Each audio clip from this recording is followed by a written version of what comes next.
Hi, I'm Sue Stockdale, and welcome to the bonus episode of the Access to Inspiration podcast. We are changing the world one inspirational story at a time.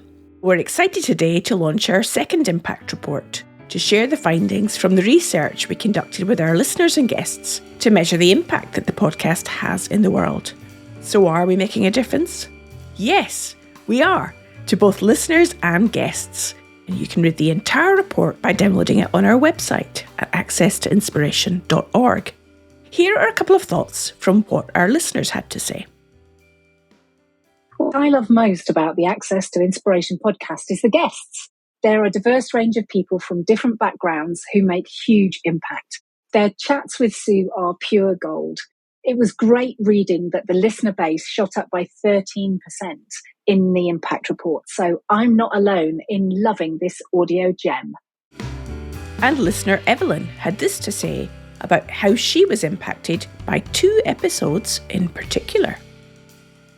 So what I love most about the Access to Inspiration podcast is that you can think that the people that you're going to listen to have very little in common with you and then find like hidden gems in there. So I have 2 episodes that I really, really loved and stand out for me. And one is episode 100 with Simeon Wood, who's a musician, but in his describing how he wants to capture people that he meets and relationships that he has through his music. I love the idea of capturing what brings you alive through your own creativity, and that really resonated with me. And the other one is episode 111 with Paulo Savaget and his sort of cross-pollination, his interdisciplinarian way of looking at things and how that actually gives him a unique perspective to life. And I could really relate to that. And sometimes in a world of specificists, I don't know if that's a word, but people that are experts in something, I can feel strange when I'm bringing my polymath self out. And so it was very inspirational and encouraging.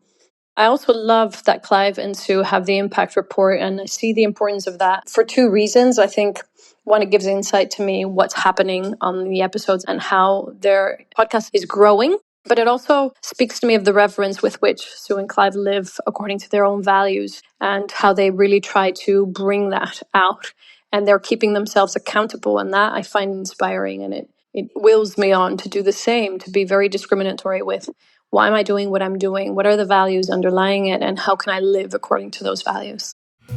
Moving on to hearing from our guests, who are all fascinating, diverse and inspiring. The impact report shows that 40% of our guests are first-time podcasters, and 80% of our guests being inspired to do more podcasting after being on our podcast. Even 9% want to go on and become a podcast host, so I better watch out. Well, you can read the entire report on our website, but don't just take my word for it. Listen to what some of our guests have to say. Hi, it's Kevin Chapman here. Just been reading the impact report on the Access to Inspiration podcast series. And it's such an enjoyable thing to read because my own experience of recording a podcast was great for 2 reasons. Firstly, isn't it amazing how much of our own lives are actually quite interesting when we revisit them and portray them to other people? I think we forget how we've all lived a life and how we can inspire ourselves from recalling and retelling and revisiting our own lives. And the second piece there is, the word diversity really strikes me. You see that across all of the podcasts where people perhaps who aren't usually put on a pedestal to tell their stories are telling stories from different countries, different backgrounds with different interests, and just showing us that you don't need to be a guru, you don't need to be an author or an influencer to be able to inspire other people or to inspire ourselves. That's absolutely magical and absolutely transformational. And our guest, Pierre Heistein, believes he has become part of a movement for positive change.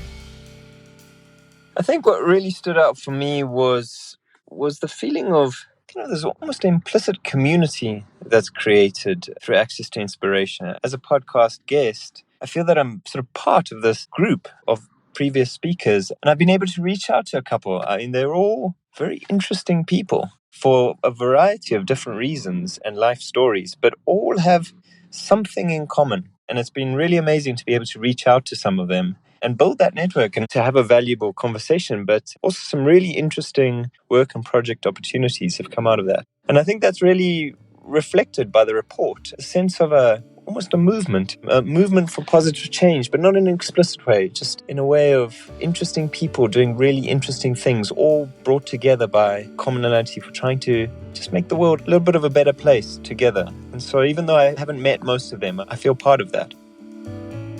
So please take a few minutes to have a read of the Impact Report and find out how we're making a difference. I'd like to thank co-founder Clive Steeper, as well as Tanatswa Gwande, Matthias de Escura and Elliot Rushton, the team behind the scenes, without whom none of this would have been accomplished. Well, you can find a transcription for this and all our other episodes on our website, accesstoinspiration.org. And if you'd like to support us and show your appreciation of our efforts, then do buy us a coffee. That's making a small donation to give us some encouragement. You'll find the link on the show notes. We'll be back soon with another series. In the meantime, have a listen to some of those episodes in our back catalogue. And you can connect with us and follow us on social media, or tell someone else about the podcast and the Impact Report, and you'll be part of our ripple effect of change. I look forward to connecting with you again soon.